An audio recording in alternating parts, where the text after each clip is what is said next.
Mesdames et messieurs, chers compatriotes, pour ceux qui ne me connaissent pas, je m'appelle Oselendon Rémy, ressortissant du Komo-Kango, dans la province de l'Estuaire. Après avoir occupé plusieurs postes politiques, dont ceux de ministre, j'ai été député du premier siège du Komo-Kango, sénateur du siège unique du Komo-Kango et maintenant sénateur de la transition. C'est avec le plus grand respect, empreint de sincérité et d'humilité, que je viens vous parler du référendum.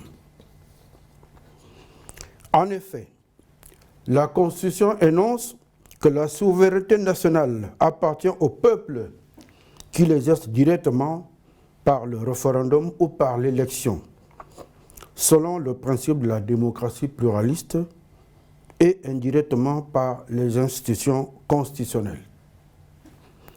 Le 16 novembre 2024, le peuple gabonais va avoir exercé par référendum sa souveraineté.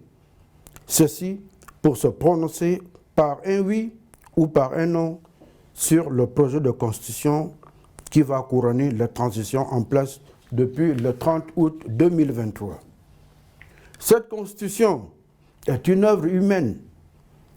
Elle n'est certainement pas parfaite, mais nous retiendrons parmi tant de dispositions remarquables, en ce qui concerne notamment les principes fondamentaux, qu'elle est fondée sur Dieu, nos ancêtres et notre histoire. Elle définit le mariage comme l'union entre deux personnes de sexe opposé. La Constitution en projet garantit le droit d'opposition démocratique. En matière institutionnelle, elle prévoit un régime politique plus adapté à nos réalités, à savoir le régime présidentiel où l'élu de la nation est le détenteur du pouvoir exécutif. Un président fort qui exerce pleinement sa responsabilité en tant que président de la République et chef du gouvernement. Le pouvoir exécutif peut être regardé comme un pouvoir dualiste parce qu'il existe un président de la République et un gouvernement, mais moniste par son exercice. Le président est le détenteur du pouvoir exécutif. Et pour l'assister dans ses fonctions, il est suppléé par un vice-président de la République et un vice-président du gouvernement. C'est un modèle présidentiel conçu pour notre pays, issu du génie politique gabonais. Pour leur part, l'Assemblée nationale et le Sénat pourront mettre en accusation le président de la République. Au total, notre Constitution prévoit bien un régime de séparation des pouvoirs et un régime d'équilibre des pouvoirs. Aucun pouvoir ne peut dominer un autre. Chacun des pouvoirs exécutifs, législatifs, judiciaires est indépendant. Je dirai ensuite quelques mots des conditions d'éligibilité à la fonction présidentielle. En effet, le dialogue national inclusif et la majorité du peuple étaient favorables à un durcissement de la principale condition d'éligibilité, à savoir être né de père et de mère gabonais, eux-mêmes nés de père et de mère gabonais.